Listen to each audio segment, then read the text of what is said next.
I'm in my zone.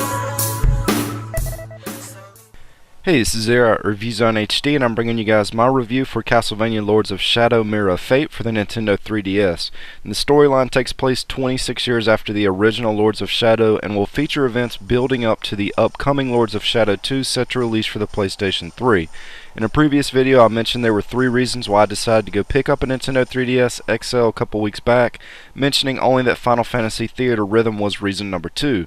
Welcome to reason number 1. This was the game that tipped the scale and ultimately had me driving to the store to purchase a new handheld system, and after spending the last 3 days playing through it, I'm pleased to announce that it delivered the exact experience that I was looking for. It is missing some RPG elements and loot collecting that were strong components in some of the previous Castlevania titles, but it makes up for it in other ways. The fluid combat in particular is extremely satisfying, allowing you to block and dodge in mid-air as well as on the ground. If you time your block properly, it stuns the enemy, allowing you a few seconds to unleash a couple uncontested combos. The pacing of the game starts off a bit slow but begins cranking it up as you're working your way through its 10-hour campaign. It never reaches a frantic, out-of-control state, and the difficulty is scaled back a bit compared to previous games, but it should please most die-hard Castlevania fans as there were a handful of tough boss fights to deal with. If you do manage to die, you respawn pretty close to where you bit the dust, so the game never really becomes frustrating even in its most difficult areas. But what makes this title unique and kind of sets itself apart is going to be the graphics category. This is not a vibrantly colored game like 90% of the other popular 3DS titles. It goes in a completely different, darker direction and uses intense shading and lighting to make the environment stand out. Turn the 3D off and it looks a bit average, but turn the 3D on and it has an extremely impressive sense of depth and layers that make side-scrolling your way through the castle a lot of fun.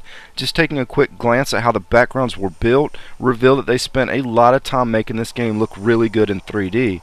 Another bright spot in running through the environments is going to be the way the camera always pans in and out at just the right moment and gets the best viewpoint based off what you're doing. It was so seamless there were times that I didn't even notice that it had shifted. However, one aspect of the graphics that didn't transition into handheld form as well is the cutscenes. If you were to take a snapshot of any part of the scene, the picture would look pretty nice, but the character movement and especially the lip syncing were rough around the edges. I say lip syncing, but in most scenes the character's mouth never moves, or moves just once or twice, which makes watching a talking cutscene rather awkward as the two characters just stand there staring at one another waving their arms around. I think I would have rather just seen some still frames and text to tell the story.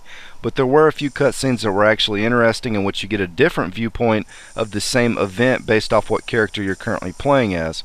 Speaking of which, the game features 4 different playable characters, each with their own unique special ability and sub-weapons, but all of which use a whip-like weapon, so the combat stays pretty much the same throughout your entire playthrough. The combat itself felt reminiscent of some of the original Castlevania games that focused more on timing, player skill, and learning enemy attack patterns, opposed to the leveling and loot collection system that some of the more recent games in the series have shifted to. The level up system was an afterthought on here, as each level auto unlocks the next combo to add to your move list, and that's pretty much it. You're not going to be spending any time adding skill points into anything or equipping different pieces of gear, which in turn means that your character will never be overpowered and the boss battles will always be at least somewhat challenging. As far as playing this game on the handheld system, I'm usually not a big fan of trying to play an action or true platforming game on one of these because the controls are usually hard to work with in most games, but this title is the exception. It nailed the control scheme. I never once had a cheap death that I could blame on the 3DS's analog stick, and even the tricky platforming sections held up pretty well and were a lot of fun to navigate through. As far as a recommendation, if you go into this game expecting an experience similar to Symphony of the Night, which featured deep role-playing game elements and Metroid-like exploration, and is also one of the best games ever made, then you may be disappointed. If you go into this game expecting an action-packed handheld version of the original Lords of Shadow that released back in 2010 for the PlayStation 3 and Xbox 360, then you should have a pretty good time on here. In my review that I did last year for that game, I mentioned that it took several hours before everything came together and resembled what I had hoped to see out of a Castlevania game, and that's not the case here. Mirror of Fate hit the ground running and kept the pedal to the floor the entire time. The lack of customization may surprise or even disappoint some, but the fluid combat, fun boss fights, and overall experience should quiet the naysayers. It's a solid game, and if you own a 3DS and enjoy action titles, this is definitely one to add to your wish list. Anyways, this is Zero at ReviewZoneHD, and thanks for stopping by.